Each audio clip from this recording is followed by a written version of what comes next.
Hi friends, what's up? It's Jaime here. Welcome back to another Fangirl Fridays video. As you might know, if you've been following me for any amount of time, you've probably picked up on the fact that I am a really big fan of video games. I've made all kinds of videos on this channel talking about all the different video games that I love. And yet, with all of the videos that I've made talking about all the different video games I love, I have yet to make a dedicated video talking about all of my favorite farming and life simulation games, which is crazy because I play so many of these cozy kinds of games. So for today's video, I thought that it might be fun to talk about some of my favorite farming and life simulation games, otherwise known as cozy games. And because a lot of these farming / life simulation games tend to contain similar elements within the gameplay or story or whatever, I'm also, along with telling you guys about them and how much I like them, I'm also gonna kind of break down like whether or not I think these games are worth buying. So without further ado, let's get into the video. So first up, we have Animal Crossing. I'm so excited to talk about Animal Crossing because specifically we're going to be talking about the most recent installment in the franchise, which is Animal Crossing New Horizons, but I have been an Animal Crossing fan since I was about 6 or 7 years old. I have played almost every edition of Animal Crossing, minus the GameCube version because I didn't have a GameCube growing up. But I have played Animal Crossing City Folk. That was my first introduction into the series. I've played Wild World, New Leaf. I even played Pocket Camp. We don't need to talk about that though. I get like war flashbacks from Pocket Camp. This is a side thing, but I literally played like Pocket Camp every day for 2 years straight, and that was like the most stressful 2 years of my life because like I don't think I ever spent a single like real world dollar on Pocket Camp, which is first of all very impressive for me. And part of that is that I played every single day for 2 years because it was possible to collect all like the fun like little furniture items or like clothing items, at least back when I was playing it. I don't know if this is still the case, and not have to spend real world money, like as long as you just like played every single day like a maniac like I did. But anyway, this is not what this video is about. That was a dark time in my life. Anyway, getting back to the point, I love Animal Crossing. I am such a long time die-hard fan. I know so much just like random lore and trivia about Animal Crossing, it's not even funny. And so because I love this series so much, I love these games so much, I know like why it's worth it for me and why it was worth getting for me. But I want to talk about it a little bit more to kind of say why or why not I think it might be worth it for you guys to get if you do not already have Animal Crossing New Horizons. So in case you don't know, Animal Crossing New Horizons is a social or life simulation game where you go to a deserted island, like kind of getaway thing, and you can decorate and run this deserted island pretty much any way you'd like. Although in this installment of the game, you're not actually like officially the mayor, you're kind of technically the mayor because your role in New Horizons as the island representative, you basically get to call the shots. You get to decide where bridges go, where inclines go. You can enact ordinances to kind of also like affect how your island operates. You can decide where buildings go and where the houses go. You can pretty much, and you can decorate it however you like. The only thing you can't decide is where, like you can't move your airport or your resident services buildings. But besides that, you basically get to customize and decorate your island to your heart's content. You can even decide after a certain point, like what villagers move in on your island. There are so many things that you can do in this game. You can fish, hunt for bugs, dive for sea creatures, farm, cook. There are loads of customization options. for all like the different like furniture items that you can get.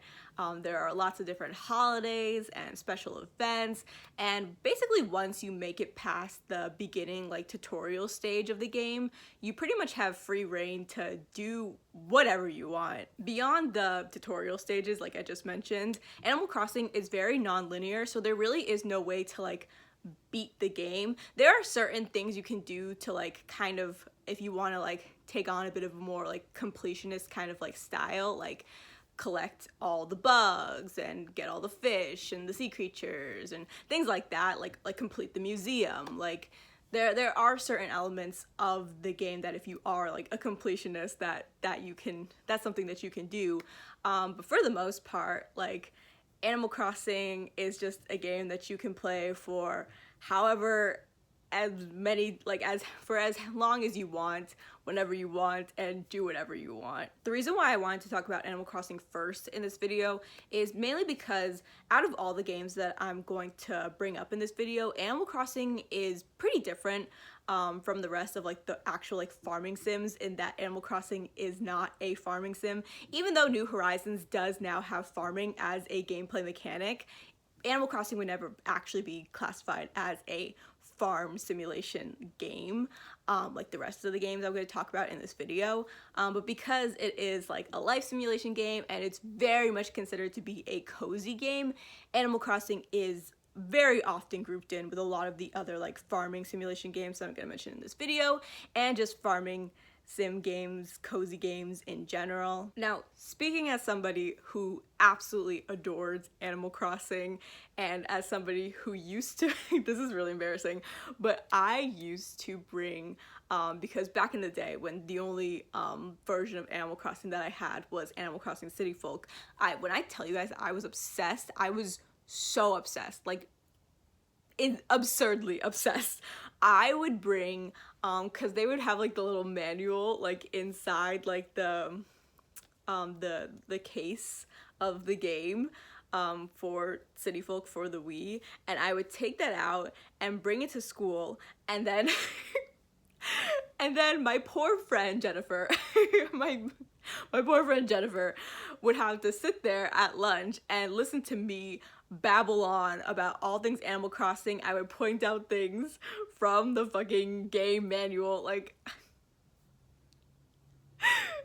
when I tell you guys I was obsessed, I was obsessed like on a whole other level of obsessed, like, and I still love the game, but I promise that I'm not like at that level anymore. But yeah, so as somebody who obviously like really loves these games, and considering the fact that I have like hundreds upon hundreds of hours in New Horizons alone, I would definitely recommend New Horizons. However, to speak a little bit more objectively about the game, Animal Crossing New Horizons is exclusive to the Nintendo Switch, and so if you want Animal Crossing and you don't already have a Switch, that's like a $300 console on top of a $60 game, and that's not even including I think the DLC is $25, which I also have because again, obsessed. Which granted, $60 is a pretty standard pricing for Nintendo games and just a lot of like big name games in general, but it's still pricey. Just because that's just like kind of considered a standard doesn't mean it's not still expensive. And it's not like you can play Animal Crossing on like any other console. I mean, there are different versions of Animal Crossing that you can play on like older consoles, and then you could also play Pocket Camp. A lot of people really do like Pocket Camp. I just have I have a bit of a complicated history with Pocket Camp. But just in general, if you want New Horizons specifically, you can only play it on the Switch. So I would personally say that if you already have a Switch and you've been thinking about potentially getting Animal Crossing, I would definitely like say consider it if you can afford it.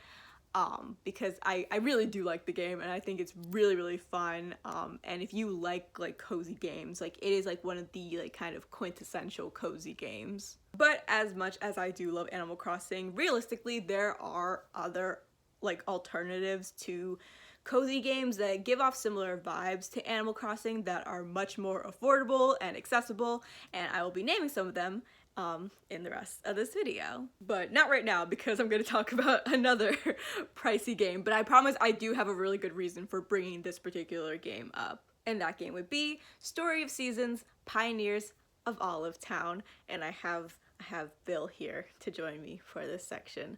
I got Story of Seasons for my 20th birthday, I think. Was it my birthday? I think it was, yeah, it was my birthday. It was my 20th birthday. And my mom, she was like, do you want the, I forget like what exactly this version's called. It's like the special edition version or something, or the regular one. I was like, what's the difference? And then I saw that it came with like one, like a little like kind of like banner, which is really cute. I have it in my room. And then it also came with Bill, and because I'm a sucker, I was like I want the buffalo. I want the buffalo. Anyway, let me actually talk about this game.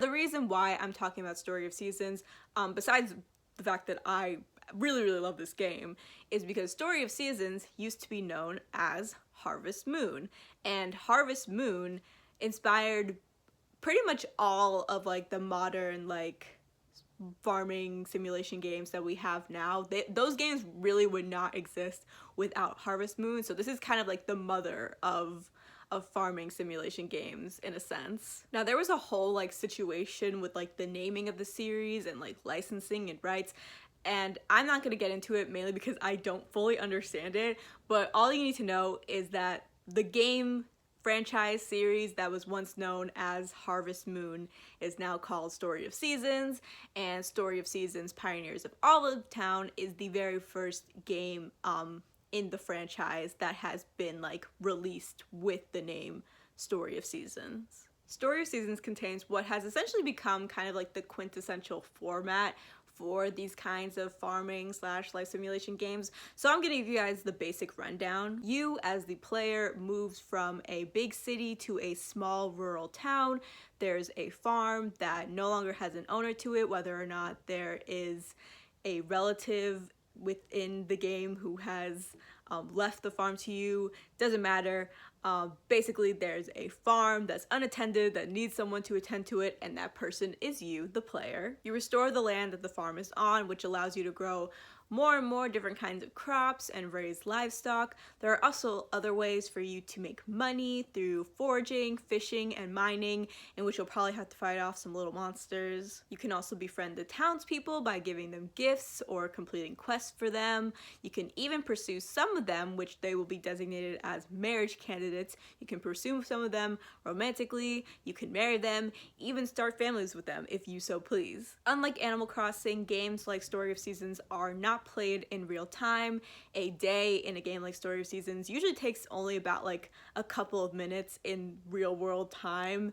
And despite the fact that there's usually some kind of like story element to these kinds of games, they're usually pretty non-linear like Animal Crossing. Now, you might recall that in a previous Fangirl Fridays video, I actually did talk about Story of Seasons a bit, but I think that was just me like showing you guys that I had gotten it for my birthday, and at that point I had not played the game at all, so I didn't really have like any opinions in terms of like the actual like gameplay and like whether or not I liked it or not. Now that I actually have played it, I really do love this game. I'm still only in my first ever playthrough of Story of Seasons, but I love it. I like really genuinely love it. Something that stands out to me about this game is that the animal designs, impeccable. They're just so like big and round, and they're so cute, and I love them. That was honestly one of the big selling points for me about this game. I was just like, the animal designs are so cute. Like, look at Bill, he's so cute, and the cows are so cute in the game, and they're just all so cute. I love my animals. I also, oh my gosh, they're alpacas, right? Yeah, the alpacas, amazing, incredible, like peak animal design, like amazing. I also really like that you can plant multiple seeds at a time. This might seem like a really small thing, but it's really nice when you're just trying to like go and plant a bunch of crops at once, and it's just one of those things that's just really nice. It's a nice little perk. I also really love that there's so many families in Story of Seasons. Like, you got a nice little like community of like families going on in Story of Seasons. It's all really, really cute.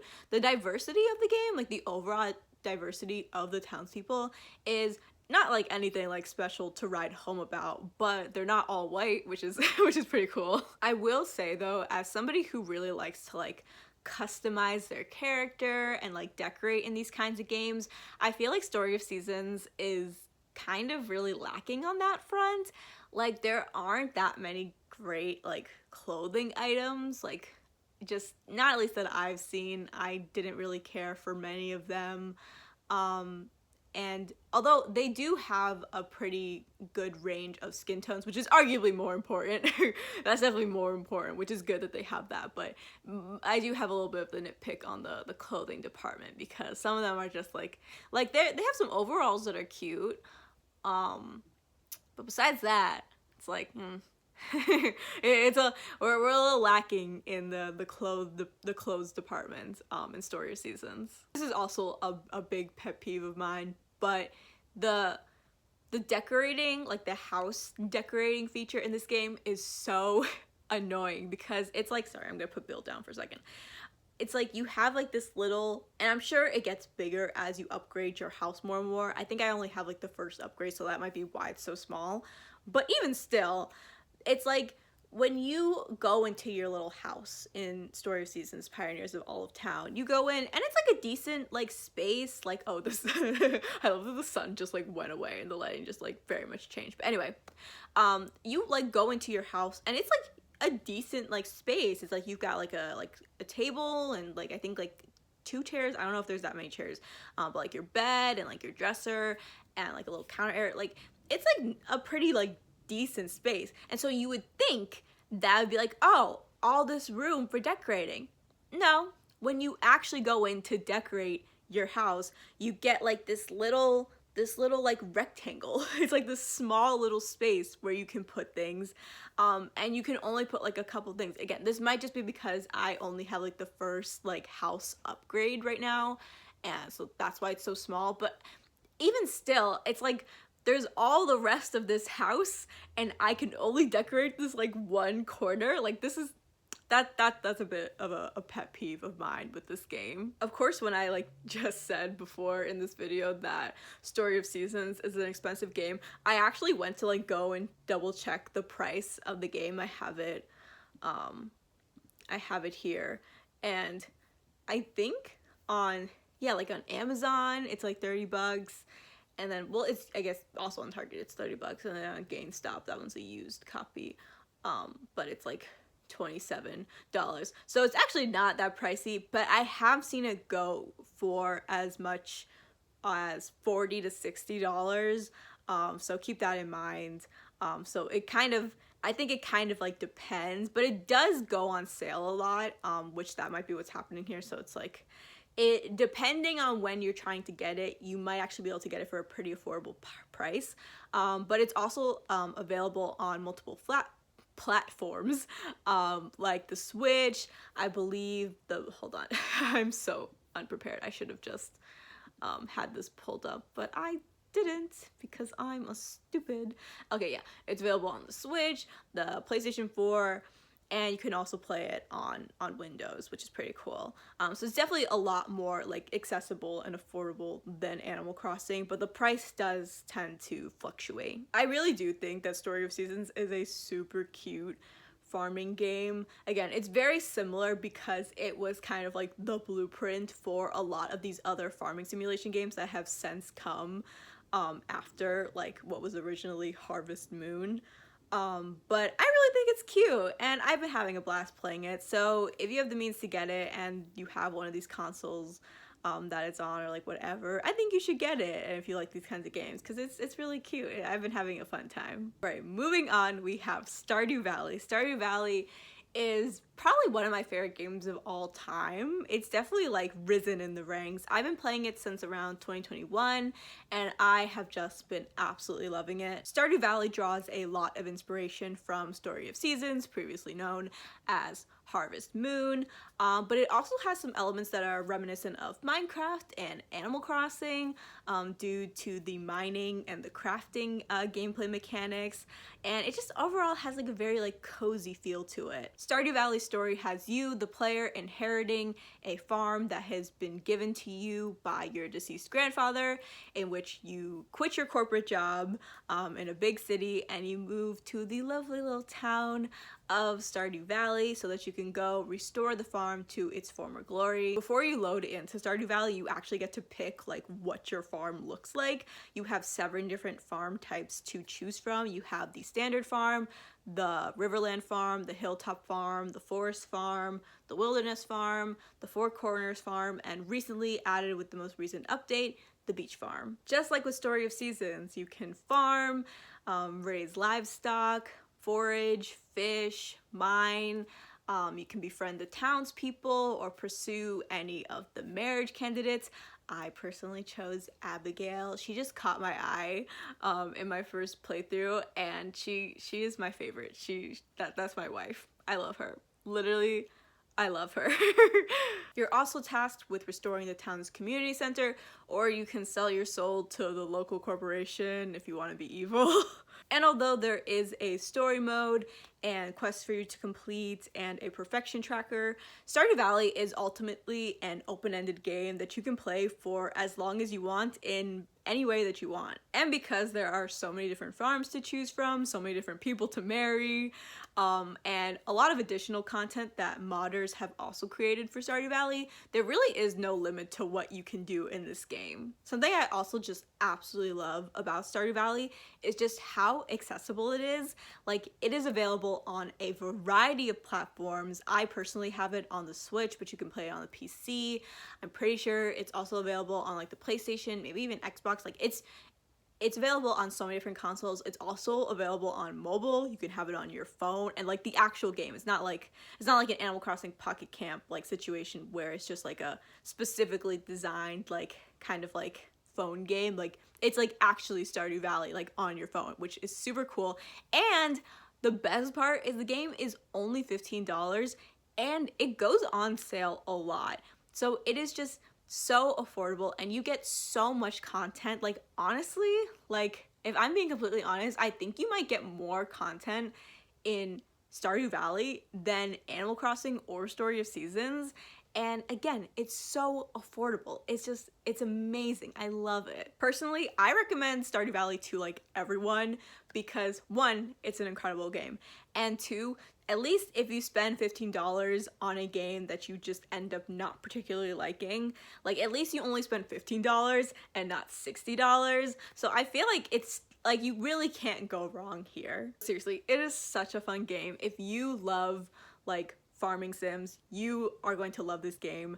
It's really great. I really think that like you will love it. Lastly, we have Ooblets. Ooblets is a life simulation game that shares farming elements that are very reminiscent of Story of Seasons and Stardew Valley, but unlike any of the games that I've mentioned thus far, Ooblets has a combat system that's actually been described as being kind of reminiscent of Pokemon. Instead of just hacking at monsters with a sword, Ooblets' battle system is actually like a dance-off where you have these cards that are like all different like dance moves, and you have your little Ooblets fight for you by dancing, and it's super cute. Ooblets are these little creatures that you can grow from seeds, and then once they grow up to be full-fledged Ooblets, they can farm, operate machines for you, compete in dance battles, you know, the usual.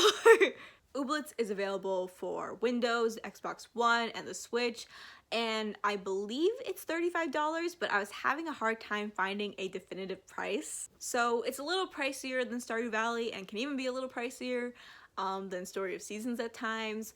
And they're still continuing to like update the game. Like, this isn't like the full like finished like version of the game. They're still like adding stuff in.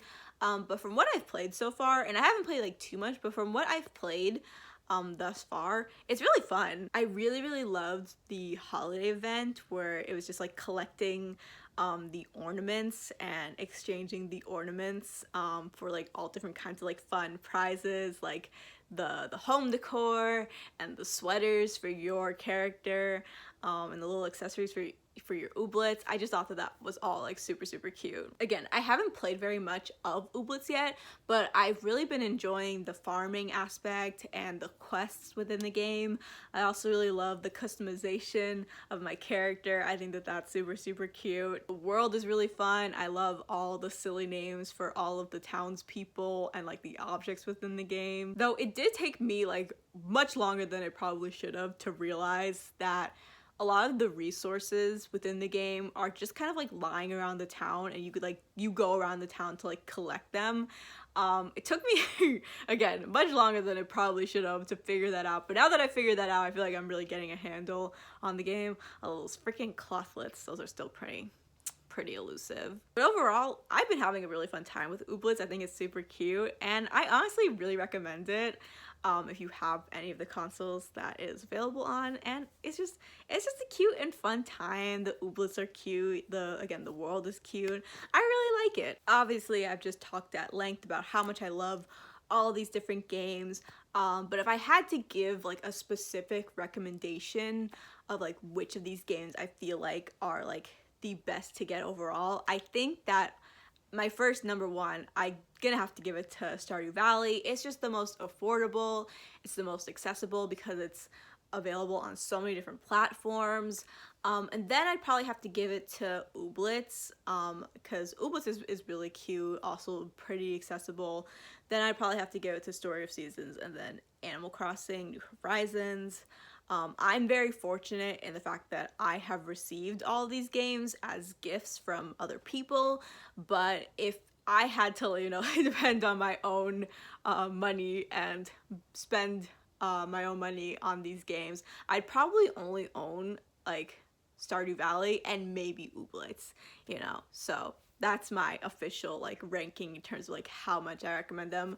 If you are able to get all these games, I would definitely recommend them if you are also like a cozy game farming life sim fanatic like I am.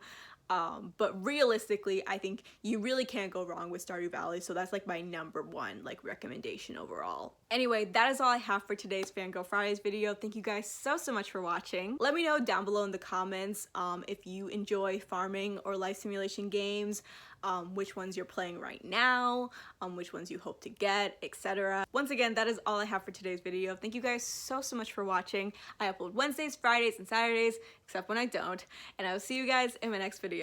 Bye guys!